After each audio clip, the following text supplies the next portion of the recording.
다음은 열왕기 상으로 넘어갑니다. 열왕기 상에 보면은 솔로몬 이야기가 쭉 나오고요. 그 다음에 나라가 분열되었다 하는 이야기가 나옵니다. 솔로몬이 왕위를 계승할 때 어떤 일들이 있었는가? 솔로몬은 밧세바의 아들로서 순서로 따지자면 한참 밑에 있습니다. 그리고 제일 위의 순서가 아도니아가 이제 장자 역할을 지금 하고 있죠. 옛날 관습으로 봐서 아도니아가 왕위를 계승하는 것이 자연스럽습니다. 그런데 다윗이 후계자를 갖다가 지명을 안 하는 거예요. 후계자를. 다윗이 굉장히 고민을 하고 있다는 증거입니다. 그것도 자기 몸이 불편할 정도까지 늙었어도 후계자를 지명을 안 하는 거예요. 말하자면 왕자들은 있는데 태자를 갖다가 지명을 안 하는 거예요. 그러니 누가 왕이 될 것인가는 항상 이제 문제가 되어 있고 이 권력 다툼이 일어날 소지가 있는 겁니다. 그래도 다윗은 지명을 못 해요. 그러니까 참다 못한 마지인 아도니아가 자기 세력을 끌어모아가지고 앞으로 내가 왕이 될 거야. 이런 이제 그 일을 진행을 시킵니다.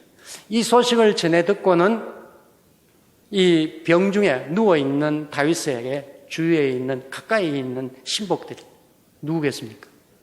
가장 가까이 있는 경호대장 버나야 장군, 그리고 바로 옆에 있는 왕비 밧세바, 이런 사람들이 제사장으로서는 사독제사장, 이런 사람들이 저 아도니아가 반란을 일으키려고 합니다 라는 식으로 이제 다윗에게 이야기를 하는 거예요. 다윗은 그건 안 되지 하면서 솔로몬에게 왕위를 계승시키라고 명합니다.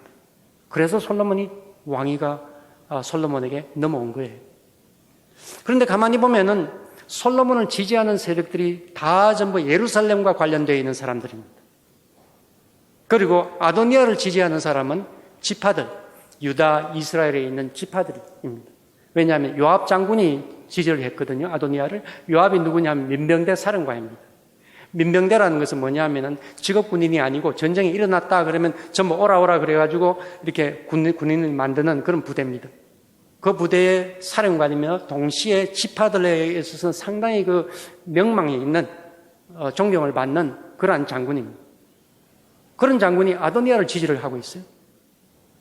그러니 여기에서도 우리가 살펴볼 수 있는 것은 예루살렘과 그 지파들이 이렇게 그룹으로 나누어져 있구나, 세력이 나누어져 있구나 하는 것을 알 수가 있습니다. 결국 예루살렘 파가 승리를 함으로써 솔로몬이 왕위에 오른 겁니다. 당연히 그 반대편은 숙청을 당하게 되죠.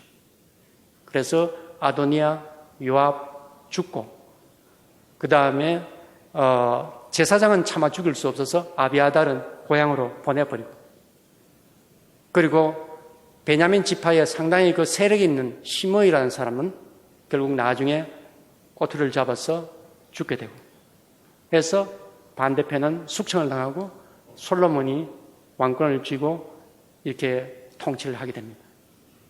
우리는 솔로몬을 굉장히 지혜로운 왕으로 우리가 알고 있습니다. 맞습니다. 하나님으로부터 지혜를 선물로 받았죠. 그런데 그 하나님으로부터 받는 그 장면을 우리가 히브리어 원어로 이렇게 보면요, 솔로몬이 뭐라고 하나님께 구했느냐 하면 지혜를 주십시오 이렇게 안 구했습니다. 그 원어가 바로 번역을 하면 듣는 마음을 주십시오 이렇게 하나님께 요구를 했습니다. 그러니까 하나님께서 아주 마음이 흡족해서 듣는 마음, 지혜뿐만 아니라 장수와 부귀도 주겠노라고 하나님께서 아주 흡족해 하셨습니다. 왜 하나님께서 흡족해 하셨겠습니까? 솔로몬이 구한 것이 자기 유익을 위해서가 아니라 듣는 마음, 뭘 듣겠다는 겁니까? 하나님의 말씀을 듣겠다는 것이고요, 동시에 백성의 소리를 듣겠다는 이야기입니다. 그러니 하나님을 봐서는 이렇게 좋은 왕이 있나 하면서 이렇게 칭찬해 주신 겁니다. 그런데 나중에 솔로몬이 통치를 하는 거 보면 과연 백성의 소리를 그렇게 들었는지 좀 의심스러운 그런 대목들이 참 많이 있습니다. 솔로몬은 우리가 알기에 성전을 건축을 했습니다. 그리고 성전을 건축했으니 참으로 대단한 일을 했다. 하나님 기뻐하시는 일을 했다. 이렇게 생각할 수가 있습니다. 그런데요, 다윗이 처음에 성전을 건축하려고 했거든요. 그런데 하나님 어떻게 했습니까? 하지 마라. 막았습니다. 글쎄, 성전을 건축하려고 하는데 막으시는 하나님이 있다니 이 놀라운 일입니다. 왜 그렇겠습니까? 이 성전을 건축한다는 것은 당시에 있어서는 굉장히 큰 역사입니다. 많은 돈이 들고 많은 사람들이 강제 노력을 해야 됩니다. 부담이 되죠. 백성들에게 부담이 되죠. 그런데 다윗의 지금 상황이 어떻습니까? 예루살렘과 이 지파의 간격이 있잖아요. 어떻게 하든지 온 나라를 통합시켜가지고 이렇게 같이 이끌어 가려고 하는데 예루살렘에 엄청난 성전을 지어 놓으면은 결과적으로 지방에 있는 성전들은 약화되어 가는 거예요. 대표적인 경우가 솔로몬이 그 제사 드렸던 기본 성전이라든가 이런 지방에 있는 성전들은 약화되어 가는 거예요. 그걸 지파 사람들이 좋아하겠습니까? 모두가 예루살렘으로 이렇게 몰려가는 그런 어떤 모습을 지파 사람들이 별로 좋아 안 해요. 아마도 그런 어떤 이유 때문에 하나님께서 지금은 때가 아니다 라고 명령을 하시는 것 같습니다. 그런데 이제 솔로몬 때에 와가지고는 과감하게 성전을 짓습니다. 많은 돈을 들여서 많은 사람들이 거기서 노동을 하고 부역을 하고 해서 성전을 짓습니다. 그뿐만 아니라 궁전도 더 건축을 하고요. 그 다음에 지방에도 요새도 만듭니다. 왜 요새를 만드느냐? 군사적인 목적도 있지만은 지방에서 통행세를 거둬들이기 위해서, 국가의 어떤 수입을 잡기 위해서 그렇게 지방에다가 그렇게 하고는 그걸 다 지키기 위해서 또 군사력이 더 필요하겠죠. 수많은 무기들을 외국에서 수입을 해와야 됩니다.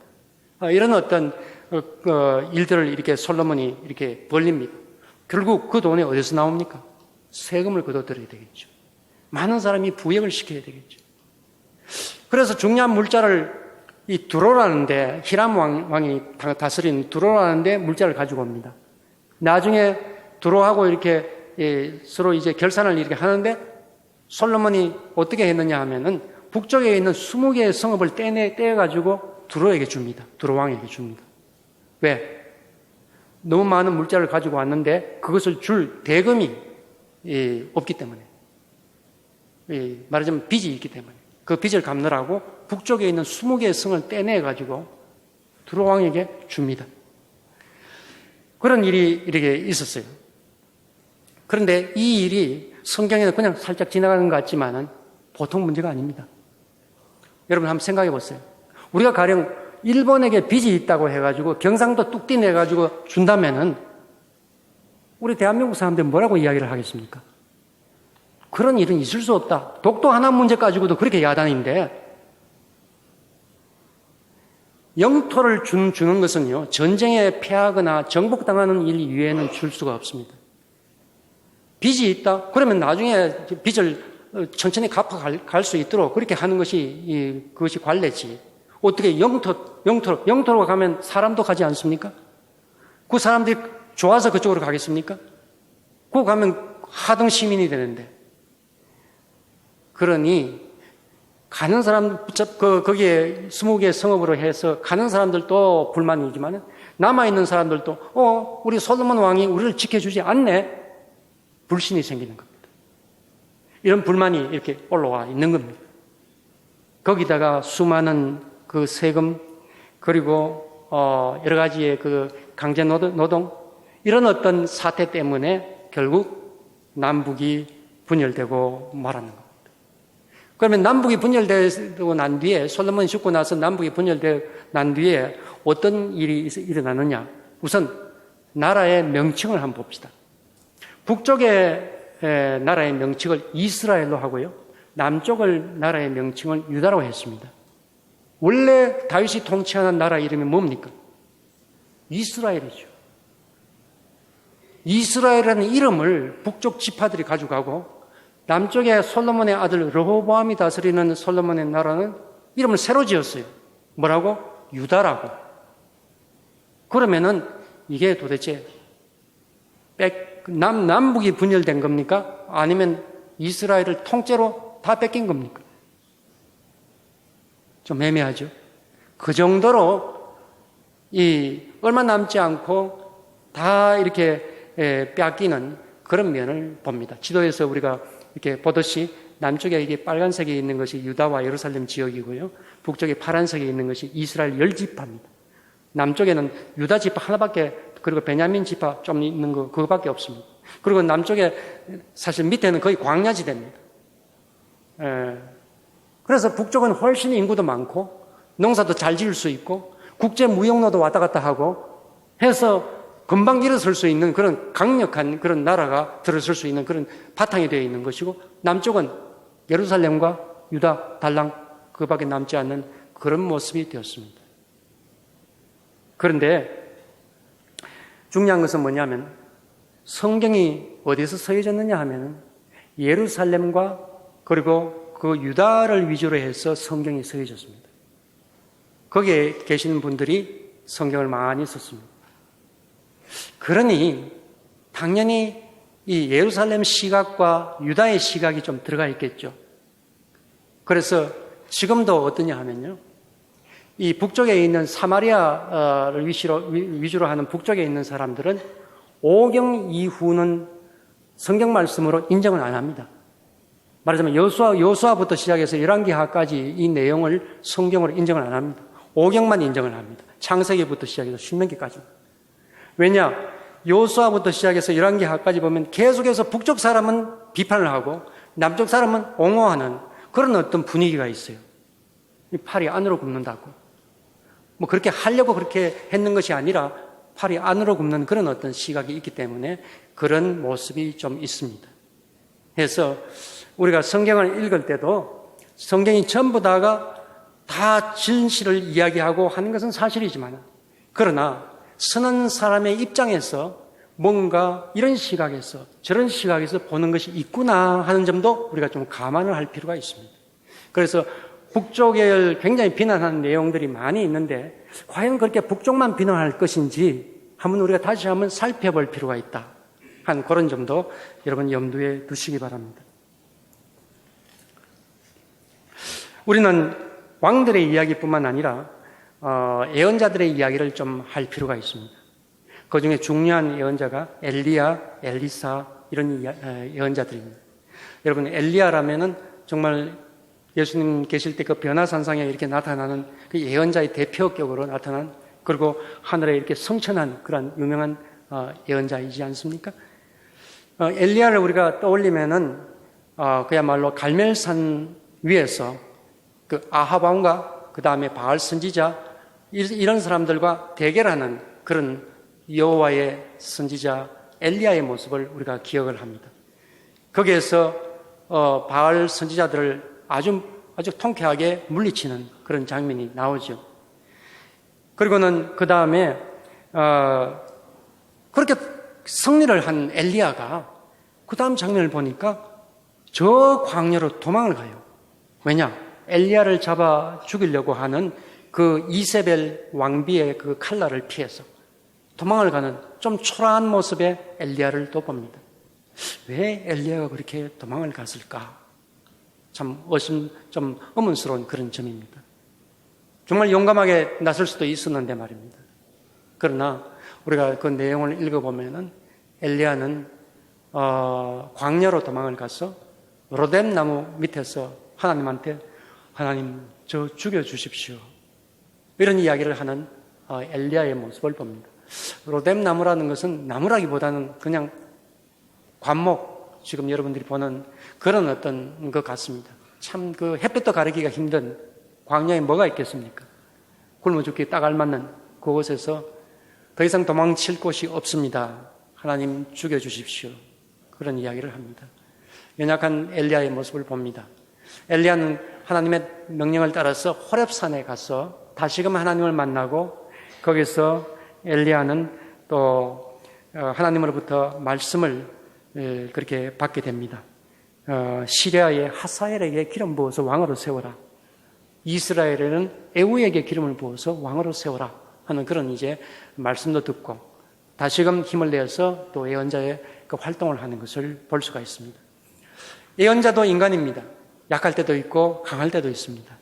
왜 그렇게 했을까? 의문스러운 점이 참 많이 있지만은, 그러나 약할 때나 강할 때나 언제나 하나님께서 찾아오시는 그 하나님을 엘리야는 만났습니다. 그것이 중요합니다. 열왕기 엘리야를 이야기로서 그 정도로 이야기를 하고 열왕기 하로 들어가 보십시다. 열왕기 하는 이제 계속해서 분열 왕국이 이제 계속되는데, 거기에 보면 주전 722년에 아수르에 의해서 이스라엘이 망하고, 그 북쪽이 망하고요. 남쪽은 주전 586년 혹은 587년에 유다가 바벨론에 의해서 망합니다. 그런데 여기에서도 우리가 주목할 만한 예언자들이 있습니다. 엘리사 이야기죠. 엘리사는 엘리야의 제자로서 엘리야를 계승을 했습니다. 그런데 그 엘리야를 계승하는 이렇게 장면을 보면은 좀 특이해요. 엘리야가 엘리사 보고 너는 여기 있거라. 나는 이제 가야 된다. 떠나야 된다. 그러니까 엘리사가 계속해서 따라가겠습니다. 이렇게 이야기를 합니다. 그래서 따라갔습니다. 엘리야가 요단강을 그야말로 강을 이렇게 물이 갈라지면서 육지와 같이 건너가는 그런 기적을 행하면서 이제 요단강 건너편으로 가고요. 이쪽에 제자들이 이제 보고 있습니다. 그러나 엘리사는 엘리야를 따라서 요단강 건너편에 갑니다. 거기에서 하나님께서 불말과 회오리의 모양으로 하나님께서 나타나시면서 엘리야를 성천시키십니다. 그럴 때에 그 엘리사가 엘리야에게 요구를 했어요. 또 엘리야도 마지막에 이제 할 말도 있고, 무엇을 원하느냐 그렇게 이야기를 할 때, 당신의 성령이 하시는 역사가 갑절이나 내게 있게 하소서. 2배 갑절이나 있게 하소서. 이렇게 요구를 합니다. 그것은 우리가 성경의 번역에 있어서 조금 문제가 있습니다. 그런데 엘리야가 너가 나와 함께 있으면은 그것을 받으리라. 이렇게 이야기를 하거든요. 엘리야가 스승인데 스승의 능력이 보다도 더 많은 배나 되는 것을 제자들에게 줄 수 있을까? 이런 생각을 좀 해보게 됩니다. 그래서 성경을 거기 다시 한번 읽어보면은 갑절이 아니고요. 두목입니다. 두목. 이 두목은 무슨 의미를 가지고 있느냐 하면은, 아버지가 이제 그 아들들에게 유산을 상속을 할 때 3개로 이렇게 분류를 해가지고 두목은 맏아들한테 주고 나머지 하나 가지고 둘째, 셋째 이렇게 나눠줍니다. 다시 말하자면 두목을 달라. 이 말은 나로 하여금 수제자로 삼아 주십시오. 제자들의 장으로 삼아 주십시오. 이 뜻입니다. 엘리야가 가지고 있는 어떤 그 능력의 갑절을 달라. 그런 이야기가 아닙니다. 어떻게 스승보다 어떻게 갑절이나 어떻게 받을 수 있습니까? 스승도 안 가지고 있는데. 이런 것을 우리가 생각해 본다면은 그것은 두목이고 제자들 가운데에 장이 되게 해 주소서 하는 그런 의미입니다. 이렇게 해서 성천하시는 그 광경, 즉 하나님께서 오셔서 엘리야를 데려가 가시는 하나님을 만나는 그 일이 있은 후 엘리사는 참으로 큰 능력을 받게 됩니다. 하나님의 영이 함께합니다. 그래서 이렇게 요단강을 건너올 때도 엘리야의 두루마기를 옷을 갖다가 치면서 이렇게 물을 갈라지게 하고 육지와 같이 건너가는 그런 기적도 베풀고요. 그렇게 건너옵니다. 그런데 그 다음에 스토리가 좀 이상합니다. 뭐냐면 엘리야가 이렇게 가는데 아이들이 쫓아오면서 대머리야 대머리야 하면서 막 놀리니까 어떻게 했죠? 암곰 2마리, 곰 2마리를 불러가지고는 42명이나 된 아이들 다 죽였다. 이런 이야기가 나오는 거예요. 좀 잔인하지 않습니까? 어떻게 예언자가. 그래서 그 내용을 다시 한번 읽어보면요, 이렇습니다. 우리가 아이들이라고 번역을 했는데 그 아이들이라고 번역하는 히브리어 단어가 나아르란 단어입니다. 나아르란 단어는 아이들이라고 번역할 수도 있지만 청년들이나 심지어 중년까지도 나아르라고 이렇게 이야기할 수가 있습니다. 그리고 대머리야 대머리야 하는 것이 그냥 아이들이 와서 놀리는 이야기가 아닙니다. 뭐냐 하면은 옛날에는 거룩한 사람의 모습이 있습니다. 그것은 머리가 이렇게 아주 길게 이렇게 해야 거룩한 사람이고 털이 북실북실해야 됩니다. 그런데 대머리야 대머리야 하는 이야기는 뭐냐면 이 가짜야, 이 사기꾼아 하는 의미를 담고 있습니다. 너는 거룩한 사람이 아니다. 그런 말이에요. 이 말은 무슨 말입니까? 그냥 아이들이 아닙니다. 엘리사를 적대하는 세력이고 하나님을 적대하는 세력입니다.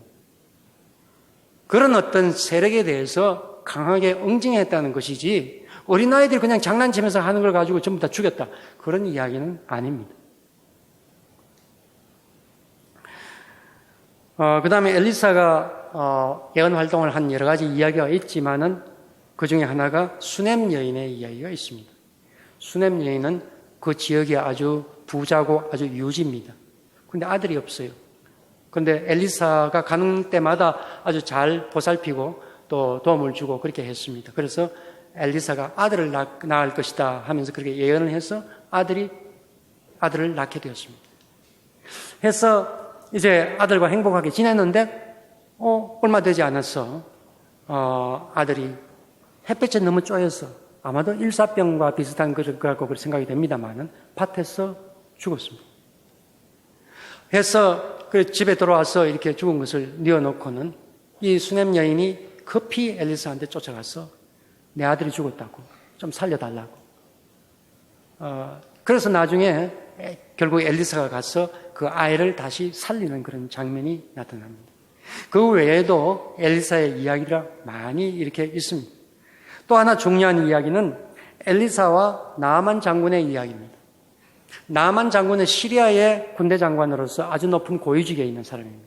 그런데 불행하게도 나병에 걸렸다. 그렇게 되어 있습니다. 그런데 우리 번역에 있어서 조금 그게 문제가 있습니다. 뭐냐 하면은 그 당시는 사실 나병이라는 것이 없었어요. 왜냐? 우리가 내위기나 이런 데 보면은 나병이 어떤 모습으로 나느냐면 사람에게도 이렇게 나오지만은 옷이나 그리고 벽에도 이렇게 뭔가가 나타나는 것으로 나와 있습니다. 그것은 우리가 한센스 병이라고 하는 그런 나병이 아닙니다. 악성 피부병, 곰팡이나 그런 어떤 종류입니다. 말하자면 악성 피부병이라고 그렇게 보면 되겠습니다. 그러나 워낙 드러나기 때문에 사람들로부터 이렇게 뭔가 무서워하고 이렇게 격리시키고 하는 그런 일들이 일어나죠. 시리아의 경우에 있어서는 그 병이 일어났음에도 이 나아만 장군은 계속해서 왕 밑에서 뭔가 일을 하고 있는 모습을 볼 수가 있습니다. 따라서 격리는 시리아에서는 안 당했는 것 같아요. 그러나 그 병을 어떻게든 낫고 싶은데 방법이 없는 거예요. 그럴 때에 이스라엘에서 잡혀온 소녀 한 사람이 한여겠죠. 우리 이스라엘에 가면 엘리사 예언자가 있습니다.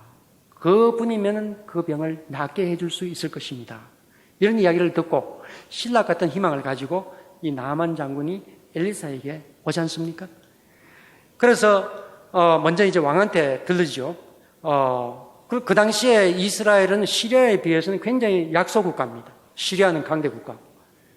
그런데 강대국의 그 장군이 와가지고 나를 좀 낫게 해달라. 그러니까 이스라엘 왕이 이거 뭔가 터집을 잡고 뭔가 우리를 어떻게 해보려고 하는 거구나 하면서 막 절망을 합니다.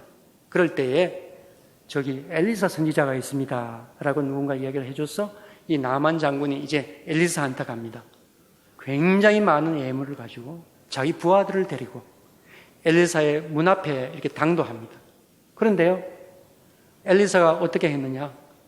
그냥 하인을 내보내가지고 저기 요단강에 가서 7번 씻으십시오. 그러면 깨끗하게 될 것입니다. 이렇게 말만 전하는 거예요. 이 군대 장관 나아만이 굉장히 마음이 상했습니다. 아니, 이렇게 천대를 받느냐? 내가 누군데? 강대국의 장관인데 어떻게 이 약소국가인 이 촌의 예언자가 나한테 이렇게 대할 수 있는가?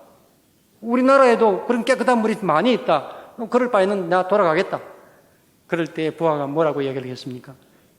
이제까지 이만큼 왔고 여기까지 왔는데 그럼 목욕하는 것이 뭐가 그렇게 대수입니까? 우리 한번 해보십시다 하면서 간청해가지고 말려가지고 요단강에 가서 목욕을 했죠. 7번 하고 나니까 어린아이 살같이 깨끗하게 다 나왔습니다. 나만 장군이 얼마나 기뻤겠습니까? 그래서 돌아와가지고는 엘리사한테 너무너무 고맙다고, 하면서 가지고 있는 예물 다 이렇게 엘리사한테 내놓으면서 받으라고. 그럴 때 엘리사가 뭐라고 이야기했습니까? 예물 다 거절을 했습니다. 이 나만 장군이 좀 이상했습니다. 어느 누구가 이 많은 재물을, 이 많은 선물을 마다할 사람이 어디 있겠는가? 이 엘리사, 이 사람 정말 특별한 사람이구나. 정말 엘리사가 믿는 하나님이 계시는구나. 이렇게 생각을 하면서 엘리사에게 뭐라고 이야기를 합니까? 나는 이제부터는 하나님만을 섬기겠습니다. 그러니 이 이스라엘에 흙을 주십시오. 그 흙을 가져다가 시리아에 가서 내가 그 흙을 펴놓고 거기서 하나님께만 경배하고 하나님을 섬기겠습니다. 이렇게 이야기를 합니다. 그야말로 누가 전도를 했습니까?